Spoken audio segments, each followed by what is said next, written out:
How's it going, peeps? This is Berto, the Dancing Vegan, and you are in for a very special treat because I'm sitting here about to interview one of the most influential and spiritually conscious individuals that I have ever met, Karyn Calabrese. As the owner and operator of 3 successful Chicago vegan restaurants, a spa, and even a culinary school, Karyn Calabrese has become a leading expert in the field of health and wellness. She is the author of Soak Your Nuts and Soak Your Nuts, the Cook/Uncooked book, the latter of which features award-winning recipes.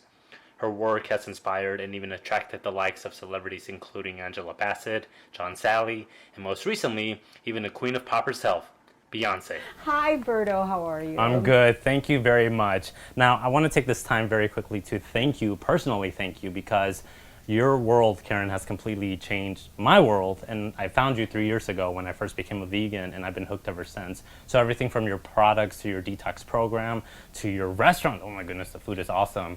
I'm just a huge fan, so thank you, thank you, thank you, thank you. Well, thank you for participating and validating all the work, because it is hard work. I can imagine. But thank you for the validation. I appreciate it. I can imagine. Okay, so if you're in the audience, I want you to hold on to your seats because you're about to be amazed. So Karyn, as of right now, February 2014, how young are you? Well, see, this isn't fair because, you see, I feel I'm already in the year. You were a year old before we count our birthday. So, you know, if I were to go by regular standards, I'd say 66, but I'm 67. I've been here a whole year. I'm 67 years old with no Botox, no surgery, no lipo, none of the wonderful little scientific things people use to stay and look younger these days. And that's my cue to actually give you one of these. Because that's amazing, Karyn, that you are 67 years old and you look absolutely amazing. And I want to add, though, I'm not in judgment of people choosing to go the other route, because if I didn't know any better, I'd probably do the same thing. I mean, vanity plays a huge part in what I do. But because I know the difference and because I know a lot of what they're doing it's experimental. It's the practice of medicine. Do you know what I'm saying? It's experimental. They don't really know the outcome down the line. And because of my background with my family and how I grew up, I know that I don't have a lot of room, a lot of wiggle room to do things wrong. You know, some people may have a little bit more space than I do. But I don't look this way because I'm a woman of color. I know a lot of people like to think that, or because I do any of the surgery, or I look this way because I've worked at it for 45 years. All the women in my family died overweight and very young. My mom died at 48, my grandmother at 50, and my great-grandmother at 60. So my gene pool isn't about, you know, longevity necessarily. So somehow I came to the realization that I needed to do something different. And in that realization, it came to me that the way the world is running now is extremely bizarre for human beings to survive in, let alone thrive, but to survive in. And so it's been a journey for me to figure it all out, and I don't think I have all the answers. You know, I've learned what I can. I think I have thousands and thousands things more to learn. I know that there are many roads to the top of the mountain. My way isn't the only way. But I think I found some answers. And Absolutely. I think I'd listen to me. I listen to you all the time. And talking about your journey a little bit more, what exactly, if you don't mind me asking, what did your mom, your aunt, and your grandma died of? Yeah, my mom had cancer. My grandmother was diabetic and cancer. And my great-grandmother was cancer, diabetes, and the grandmother had tuberculosis and cancer. The great-grandmother had diabetes and cancer. So all degenerative diseases and all diseases that are so prevalent in our day and age. You know, 1 in 2 people will die of cancer now. That's every other person you know. When years ago, when I was, you know, it was 1 in 10 and it was 1 in 4, and now it's 1 in 2, and they've got all these wars on cancer and people running around with pink ribbons and donating all this money, and it's getting worse. So what's going on? And I think when you start to wake up, and that's basically what I teach, is waking up, not about being very strict in a specific lifestyle, vegan, raw foodist, vegetarian. It's just waking up to the reality that we're living in these days and realizing it's really bizarre. You know, I got something that I've got to bring up right now. They're doing this whole thing on TV about this woman that was the biggest loser, and they've been commenting on her because she lost all that weight. That she's taken it too far. She's normal. Yeah. She looks normal, and they're saying she got too skinny. She looks emaciated. No, she doesn't. And I like to remind people, only overweight people will tell you you're too thin. Yeah. Never a thin person. She looks fabulous. And not to diss anyone who is overweight. Like you said, Oh, again, no absolutely judgment not. towards them. No. But I remember when we did your detox program, I even lost a lot of weight. And I'm not someone who needed to lose weight. And my wife lost weight. And it really was people who were much bigger than her saying, oh, Amy, you're too skinny. You've got Berto, to- too much weight loss. And when I was growing up, there was one overweight person in class and everybody else was skinny. Now there's one thin person and everybody else is overweight. I mean, I'm consistently called anorexic, too thin at 66, but at 16, I'd be an okay size, almost, although everybody is bigger these days. But it's not that, this is the size I was born to be. I have tiny limbs. I'm not supposed to be any bigger. I'm not supposed to put on 5 pounds a year, just because the axis of the world went around one more time. I'm supposed to grow older and get bigger. But this is the mentality. This is the acceptance of the world in this day and age. And it's bizarre. It's crazy. It is. One of the things that I love about you, out of many different things, is the grace that you carry each and every single day, especially during your darkest hours. And one of those darkest hours was the loss of your son, Secondino. Yes. Can you talk a little bit about what happened there? Yeah, well, once again, he was a product of the bizarre world that we're in. He was bipolar, which many people are afflicted with in the States, but it's all food related. It's all sugar related. It's all wheat related. I mean, if you read the book Sugar Blues by William Duffy, you'll really get a real pronounced vision of what's going on in our world. And I had read this book in the 70s and had changed our diets and helped my son, but as he grew older and went on his own, he went on his own. Well, he self-medicated, but he didn't die from alcohol or pot. I like to remind people, when I was growing up in the 60s, all the drug addicts, the heroin addicts, the cocaine addicts, they went down the tubes, but a lot of them are still living. But your prescription drug people, dying off left and right. Whitney Houston, Anna Nicole Smith, my son. So he actually passed away from prescription drugs that are so readily given out. From a drug overdose then? From a drug overdose, And yeah. how did you, as a holistic teacher and healer and someone who talks about the benefits of raw food and consuming the right products and the right foods, how did you cope with that? Well, you see, I coped with it on many levels. One, as a mother, it was the most devastating thing that ever happened to me in my life, and there isn't a moment in my life that goes by that he isn't in my heart. I kiss his picture every morning. It's like having a leg cut off, and you learn to walk again without it, but you always know it's missing. So it's devastating as a mother. As a child of God and a person living in my spirituality, he's in such bliss and perfection and love and joy, and the world was just too cruel and hard for him. And whatever his karma was that he came here with, he did what he was supposed to do, and he went on to do what he was supposed to do, on and on. So it hits me on many levels, but I do believe that I was able to cope with it, because as much as the grief overtook, the realistic vision of what my belief system is kept it in balance to a degree.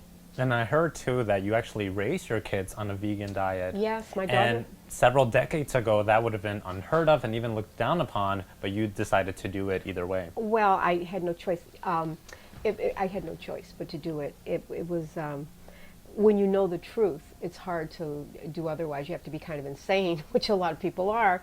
But it was very difficult for my children because it wasn't popular. They used to hide their lunches at school. They didn't let anybody know our lifestyle. It was scary for them back then, being so different. I mean, as humans, we like to be wolf-like. We like to be tribal. We want to be like the people around us. And when you step outside that mold, you make people around you uncomfortable. And so it was very uncomfortable for them. My daughter is still a vegan 42 years later. She lives in Hollywood, where she looks like she's in her 20s instead of in her 40s. She really does. And so it serves her well, but it's not always easy for her either in the dating world or out there, although it's getting easier. It's getting easier. What exactly did you do? I heard you bought your first wheatgrass juicer, which pretty much started this whole Karyn brand. Yeah, I was a vegetarian for many years, and then I met Dr. Ann Wigmore, who started the whole raw living movement in our time. And I saved up. I was working 3 jobs. I went through a very difficult time. My life has been a series of difficult times. I always say I'm a one-woman Oprah show. You really are. I've had so many challenges over the years. But I was working 3 jobs, raising 2 kids by myself, and I had been a vegetarian for many years, and I met Dr. Ann Wigmore, and I actually saved up $450 to buy my first wheatgrass juicer, and I started growing it hydroponically in my home. Which What does that mean? You grow it in water. You don't have soil and dirt. So I was growing it hydroponically because there was nobody selling wheatgrass then, and I just started juicing and doing my thing, and it's a clear picture to me that when you put yourself in the right position in life, it just kind of keeps carrying in the right direction. Stuff doesn't stop happening. It never will. It never does as long as you're alive. But it's how you handle it, how you take it in, where you grow from it, how you learn to respect and honor the challenges that you're given, because that's all there is. Thy will be done. It's going to happen to all of us. You know what my latest philosophy is? I've been telling everybody, I believe everybody gets 50-50. 50 great, and 50, I usually use a bad word. And what I say is, so it's our job to take the 50 bad word and make at least 15% of it good, so that we're on the other side all the time. But that's just life. You're going to get both. You're going to get both. And so I get my share. And as my great-grandmother used to say, that doesn't kill you, only makes you stronger. I'm Wonder Woman. You are. You started off as a vegetarian, and then you transitioned into a vegan diet. After reading, and I went from vegan to being a raw foodist. So it's been a process. It's been a journey. I didn't go from A to Z overnight. And I'm certainly not in perfection. I'm not even a true vegan because I wear leather. And which reminds me, I have to ask, a lot of people have been wanting me to ask you, will there ever be a moment where you don't wear leather? I don't know. I take it as it comes. One of my joys is shoes. And even though I have all of Stella McCartney's vegan shoes, and I have a lot of beautiful vegan shoes, and, I'm just not perfect, and I'm not there yet. I'm sure with the way my journey has gone, someday it will get there. Who knows? It could be tomorrow. It could be 10 years from now. It could be 3 years. But, I'm not trying to be perfect. I'm trying to live in my joy. I'm trying to find my balance. And mine isn't necessarily yours or someone else that calls themselves a vegan or calls themselves something else, because maybe they're doing something that I wouldn't necessarily do. Right. And I don't want you to feel bad. I actually bought a wool don't. coat not too long ago, and I thought, darn it, I look so good in it that I just ended up buying it. I don't wear fur, and not that I'm judging the people who do. I don't judge anybody their journey, and who knows what my karma is for wearing the leather shoes. Who knows? But it's where I am at this moment in my life. I embrace it. I accept it. And I know that I'm just on a journey of improvement, and it doesn't happen overnight. Right. And I'm sorry if I offend anyone, but then I'm not. I am who I am. Right. That's what you can be. That's all you can be. It's you. Can you consume an all raw food vegan diet and still thrive and be well? Oh, 1,000% physically. It's the mental aspects why you can't necessarily go from A to Z. I mean, you have tapes that have been playing in your body for a lifetime, and you can't just turn them around and expect them to stay there. So if you haven't been challenged with an illness, take your time. But if you haven't, then you need to turn them around as quickly as possible. But you see, what I see happen consistently, because I've been doing this for 40-something odd years and teaching it, and I get some fabulous students who come in and go, I'm going to be perfect, I'm going to be number one, I'm going to be a vegan forever. And they do it, a raw foodist, and they do it for a month to 6 months, and then all of a sudden they revert all the way back. Those hamburgers call, those ribs call, or whatever it was that was their favorite food, instead of emotionally allowing your body the transition. That's what I'm doing. I'm emotionally allowing myself the transition from leather, I guess. It's emotionally, because we are made up of so many systems. We aren't just this cut off, turn on, turn around, change. We have systems, and I think we all have to honor our own systems as long as it's not hurting anyone else as much as we can. And I think we have to go with the flow of our lives and our direction, and not let other people, debate our thoughts and how we do things. Right. In your opinion, what is the single worst thing that someone can eat? Oh, you know that answer, Berto. I do, but some people in the audience, some people... You know that. The cow secretions. I think it's the single worst thing that human beings do on a consistent basis. So if someone who doesn't know that's the dairy products. Right, dairy. You call them dairy. That's so you don't have to think about what you're doing, okay? You give it this nice broad view word, dairy. But it's breast milk, You know, it's cow breast milk, and no other mammal on the planet voluntarily drinks breast milk into adulthood. No other animal on the planet does breast milk into adulthood except human beings. And that's because you've been brainwashed into it. You know, that you need it for strong bones and teeth. But I ask you, what breast milk is the cow drinking for strong bones and teeth? You know, are they drinking cat milk? You know, they're getting it from the greens. If it wasn't a bizarre world, they would be getting it from the greens. They're getting it from Frankenstein food in our world here in the United States. But it's such a travesty because we're taught to believe, and we bring our children up on all this cow's milk. And you know, today most kids are overweight. You know, you see large kids everywhere. It's more the norm than the skinny kid, and it's because they're consistently taking in a substance that's created for an animal to grow 1,000 pounds the first year of its life. So what do you think it's doing to you? Not to mention the growth hormones, the steroids, the antibiotics. I mean, we just aren't meant to take in all these chemicals. And I'm going to throw in something here very quickly. 2 years ago when I was invited to Lithuania to speak at a conference there honoring Dr. Ann Wigmore, while we were there we were invited to speak before Parliament. It was so exciting. I got to be there, you know, where you push the button, you know, all the reporters are there asking you questions. And they asked me what did I think the single worst thing for American children was going on, because they just won their independence and they didn't want all the McDonald's and all the restaurants that we have here, all the bad foods. And my first statement was, children today are getting diseases that only old people used to get. When I was growing up, you didn't get cancer, diabetes till you were like 60, 70, 80, 90 years old at best. Now children have all of these diseases. Children are dying from what old people used to die from. So what does that say? Where is it coming from? Is it coming from out here somewhere deciding to, ooh, let's get you, let's get you? That's what people would like to think. That's why they think they catch colds and they catch this and you can't touch me. The reality is you are creating the environment in here. And how strong is your environment to fight off or ward off, because we're all going to get cancer cells or different things challenging us, but how often do we create the fertile ground for it to happen? You know, you're walking around thinking everything is fine because you're walking around, but most people are complaining about something. I'm overweight, I'm tired, I'm sick, I've got fibromyalgia, I have PMS, I have hot flashes, I have cancer, I have, you know, it's just a myriad of problems, and we're just not supposed to be, I have every allergy known to man. Allergies are based in digestion. Your body's tired of digesting the crap you're giving it. It's that simple.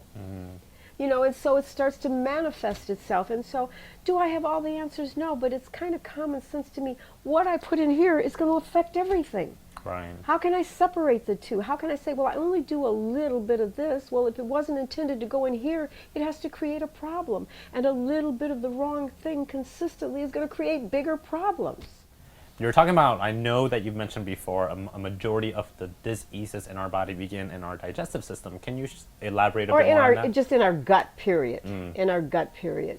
Yeah, this is the center for the world. You know, when humans are being formed, if you were to look at some of the anatomy charts I've seen, as the spine is being formed in the embryo, it's kind of connected to the different organs that are being formed. So if you're weak in a particular area, you're going to be born with a weakness in a particular area, and then we tend to feed it and eat that way throughout our lifetime. You know, so it's people just need to wake up and start investigating. Even if you're not going to listen to me, even if you're not going to go my route, start studying about the most magnificent thing you'll ever be given in your life. Your life. Put all your money, all your time, all your energy. People consistently say to me, oh, Karyn, you know, I can't drink juice because it's just too expensive, or I can't get up to you because you're just so far away, or blah, blah, blah, blah, blah. Really? Really? Giving yourself the best, you're going to give yourself the cheapest, the most expensive, the most inexpensive of what you can, and your whole life depends on it. How you think, how you feel, how you treat others, because it doesn't matter how great your job, your money, your children, your life. If you don't have your health, you have nothing. And I often remind people, you know, and I'm not against doctors, because I have a lot of doctors that have given me testimonials for my book, and they send their patients to work with me, and we have doctors, some integrative doctors on staff here.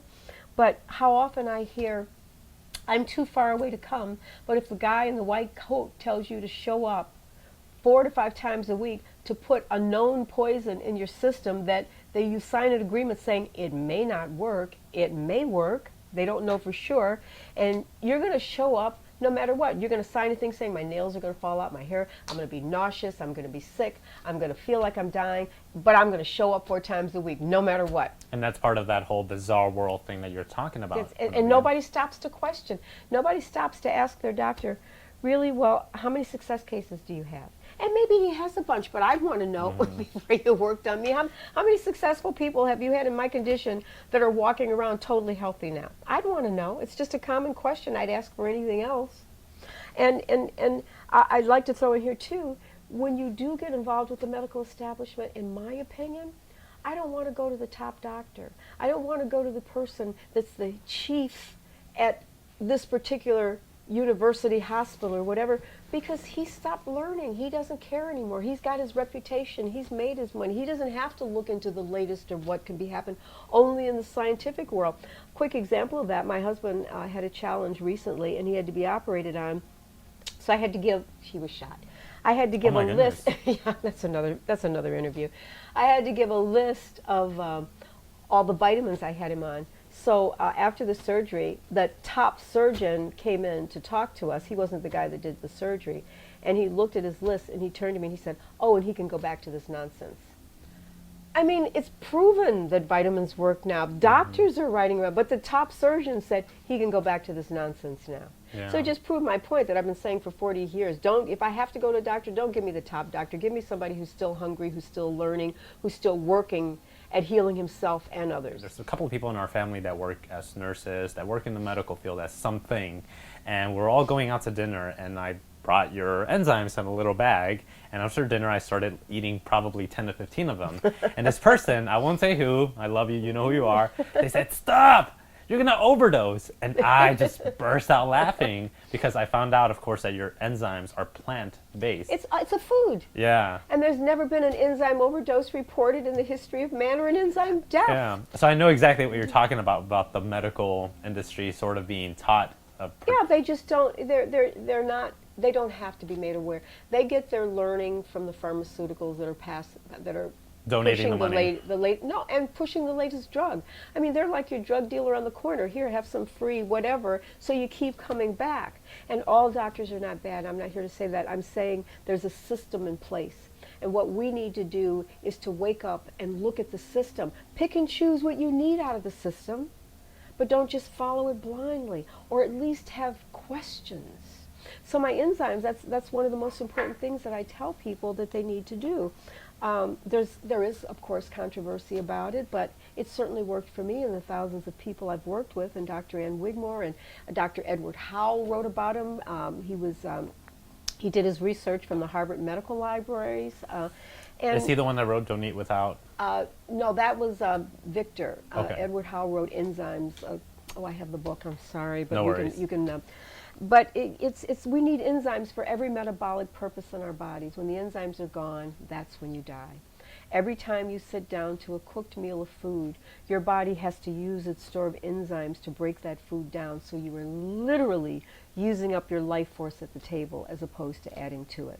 So this is why some of us go closer to raw foods, because the enzymes are intact. God put everything in order. The enzymes are there. You recognize the food. You don't need labeling. You understand what it is. Nothing has been done to it. Oh, this is an apple. I recognize it. You know, it doesn't need any labeling unless it's not organic. Then you got to find out what's going on there. More, bizarro world is what it's done to the foods we eat. But it's like if we just stepped into God's pharmacy, we wouldn't be living in all the misery that we live in. It's that simple. And has my health been perfect? No, but when things have come about, I know what to do. In God's pharmacy, He put me here, and He put here what I need to correct it. It's that simple. I always tease and say I go to night school in the universe, because when you're sleeping, if you're a pure child of God, answers are going to come to you. And it's not just me, it's everybody. We really get our answers. We really all know.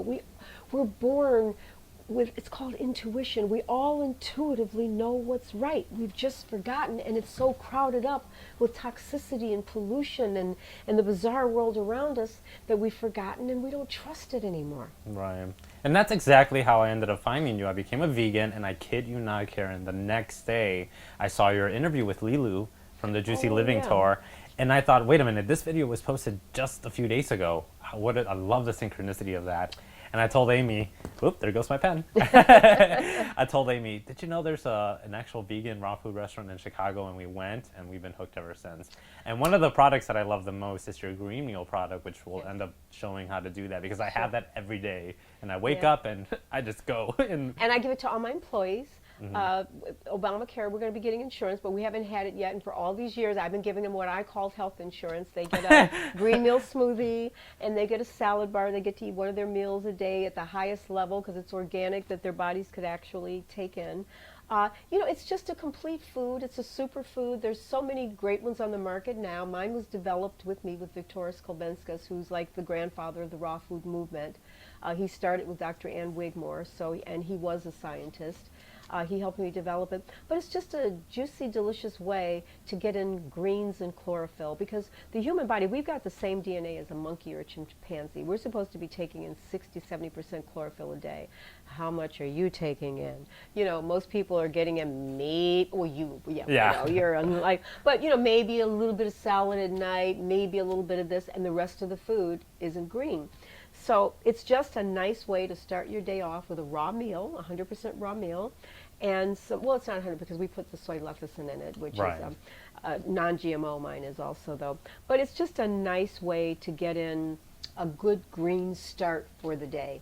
And it gives you energy, it fills you up, it fills in all those nutritional holes. So generally people that drink it in the morning don't get hungry till about 1 or 2 o'clock in the afternoon. I can attest to that. I can honestly attest to that. You do not get hungry until 2 or 3. Because you're fed for real. You really are. So shall we, that's my cue to go ahead and make our green meal for today, because I'm very excited about that. Okay, Berto, let's go.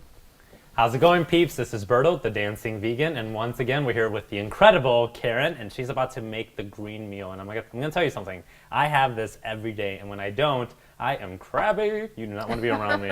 And it's delicious, and it's so full of nutrition. And it fills you up because it's got just about everything you need. So it's very simple to make. I don't want you to think you need a chef jacket to do the food. It's very simple to make. We sell the product. You can get it online. You can order it from me. KarynRaw.com. KarynRaw.com. You can go to my e-commerce. Basically, I like to take the green meal. This is about 2 tablespoons of it. And when you get it, the recipe will be on the bottle, or I'm sure you're going to post it for your viewers later. And I just put like 2 tablespoons of green meal in there. I'm using Rejuvelac, which is a drink that we make here, but you could use just plain water or plain apple juice. We like to give it that extra little bump with Rejuvelac in it, so I'm going to add some Rejuvelac and some apple juice. And it doesn't really matter. You don't have to have an exact amount. We also use flax oil in it. So I'm going to pour in a little flax oil. And we have flax oil. We have all of this here. You can order the whole thing from me if you need Even it. bananas? Well, if you come into the store and you beg me, I'll give you bananas, okay? But you want to use frozen bananas. I'm putting in some lecithin granules, and the lecithin granules give it that creamy taste to it so that you don't feel you're missing those fats, because part of the human condition is to have salt, fat, and sugar. We just need the right fats. But the lecithin, it's been said to help convert fat to muscle, and to help with cholesterol levels, it's been reported. So it has a lot of other benefits. I'm going to throw my frozen bananas in there. Now, if you wanted, you could add some more greens to this, or you could add really just about any juice that you wanted. I don't really recommend orange juice or grapefruit juice every single day because it's a little too acidic, and our bodies are always trying to reach this acid-alkaline balance. But that's it. Very quickly, can you remind us how to have a frozen banana? How to peel it? When people come in and they go, how do you peel a frozen banana, Karyn? I go, peel them before you freeze them, okay? I found that out the hard way. I'm like, this banana is not working out. It's amazing. So I like a Vitamix, but you could use any blender that you have. You don't have to have a fancy Vitamix. I'm just going to turn it on. And I just made breakfast, lunch, or any meal you want. And through the magic of TV, we have one all ready for you, Berto. Let's see. Oh, really, I should have had another glass for me, too. This really looks good today. Thank you, Karyn. Cheers. Thank you. Right. Just drink out the bottle. You make it way better than I do. Yeah, well, I don't know if that was the jacket. That's right, that's right. You got to get a Karyn chef jacket to get it done. That's right. So I actually have a bit of a challenge for you guys out there. I want you for 10 days, beginning today, right now, for 10 days, I want you to give up dairy. So that includes your butter, that includes your Ice milk, cream, milk, yogurt, Your yogurt. even Greek yogurt. You know, it's all Yes. from a cow. all of that. I want you to give it up for 10 days and just take a notice to see what happens. Do you lose weight? Do you feel less constipated? See what happens. See what happens to your skin. And I don't know if the scale will necessarily change. Usually for men it changes faster. But your body shape changes. And you see a difference. It just kind of shifts and changes. Right. And I want you to go ahead and report what happens right below the video. And in fact, if you have any questions for Karyn, you can just contact her on her Facebook page, which is facebook.com/cleansing with Karyn. And that's K that's K as in Karyn. So Karyn. Yes, cleansing with Karyn. And thank you guys so much for watching this. Yes. Oh, I just like to end all my interviews, and I want to say one thing. Please follow me on Instagram, too, if you don't Yeah, mind. she's like huge Instagram. I become the Instagram queen, but I just like to remind people that if you don't take care of this, the most magnificent machine you'll ever be given, where are you going to live? Thank you, Berto. No problem. Thank you, Karyn, so much, and we'll see you next time. Mwah.